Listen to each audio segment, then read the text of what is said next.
Hi అండి, welcome back to my channel. ఎలా ఉన్నారండి అందరూ? నేనైతే చాలా బాగున్నాను. మీ అందరూ ఇంకా బాగుండాలని కోరుకుంటున్నాను.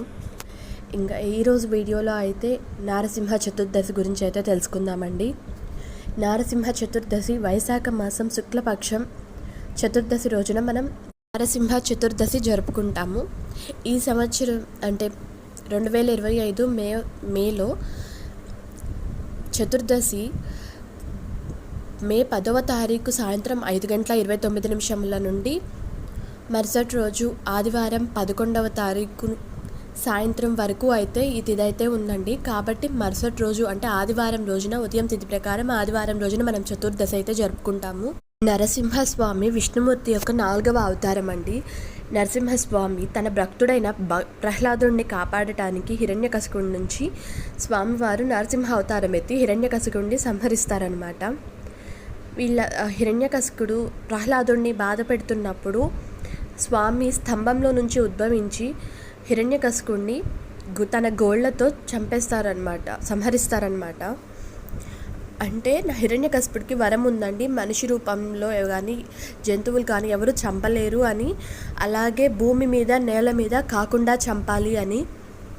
అందువలన చంపే ఆయుధం కూడా లేకుండా వరం కోరుకుంటాడు. అందువలన నరసింహస్వామి సగం నరసింహ అవతారంలో సగం మానవ అవతారంలో ఉండి, అంటే నేల మీద భూమి మీద ఆకాశంలో కానీ ఎక్కడ కాకుండా మధ్యలో గడప మీద కూర్చొని హిరణ్యకశిపుడిని తన తొడల మీద పెట్టుకొని తన గోర్లతో హిరణ్యకశిపుడిని సంహరించేస్తాడనమాట. స్వామి ఉగ్ర రూపంలో ఉంటాడండి. అందువల్ల భక్త ప్రహ్లాదుడు తర్వాత స్వామిని శాంతింపజేస్తాడనమాట.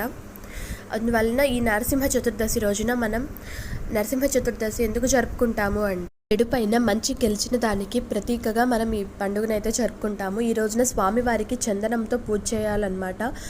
నరసింహస్వామిని లక్ష్మీదేవితో కలిపి పూజ చేయాలండి. ఈ రోజున స్వామివారి పాదాల దగ్గర అక్షంతలు ఉంచి స్వామివారి స్తోత్రాలు పఠించి తులసి దళాలతో స్వామివారిని అర్చించి చందనంతో స్వామివారిని పూజించి ఆ తర్వాత స్వామివారికి నైవేద్యం సమర్పించి ఆ నైవేద్యాన్ని అయితే స్వీకరించాలండి.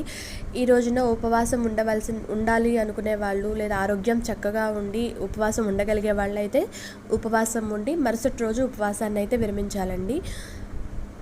ఉపవాసం ఉండలేని వాళ్ళైతే ఈ రోజున స్వామివారికి విశేషంగా పూజ చేసుకోవటం వల్ల రుణ బాధలు అయితే తొలగుతాయి. ఈ రోజున నృసింహస్వామి యొక్క రుణ విమోచన స్తోత్రం పఠిస్తే ఖచ్చితంగా రుణ బాధలు అయితే తొలగిపోతాయండి. ఈ రోజున స్వామిని విశేషంగా పూజించడం వల్ల శత్రు బాధలు కూడా తొలగుతాయి. భయాలు ఏమైనా ఉన్నా, శత్రు బాధలు ఉన్నా, పిశాచ బాధలు ఉన్నా సరే నరసింహస్వామిని పూజ చేస్తే ఆ బాధలన్నీ తొలగిపోతాయండి. నరసింహస్వామి భూత ప్రేతాలకు కూడా స్వామి సింహస్వప్నం అన్నమాట. ఆ స్వామిని పూజించడం వల్ల భూత ప్రేత బాధలు తొలగుతాయి, శత్రువుల బాధలు తప్పుతాయి, రుణ బాధలు తగ్గుతాయి. కాబట్టి ఈ రోజున ఖచ్చితంగా నరసింహస్వామిని పూజ చేయడానికైతే ట్రై చేయండి. ఈ రోజని కాదండి, ఏదైనా శనివారం పూట కానీ మీకు కుదిరితే వారానికి ఒకసారైనా సరే నరసింహస్వామిని పఠించడం, నరసింహస్వామి రుణ విమోచన స్తోత్రం పఠించడం, స్వామివారిని లక్ష్మీదేవితో కలిపి పూజించడం వల్ల రుణ బాధలు తొలగుతాయి.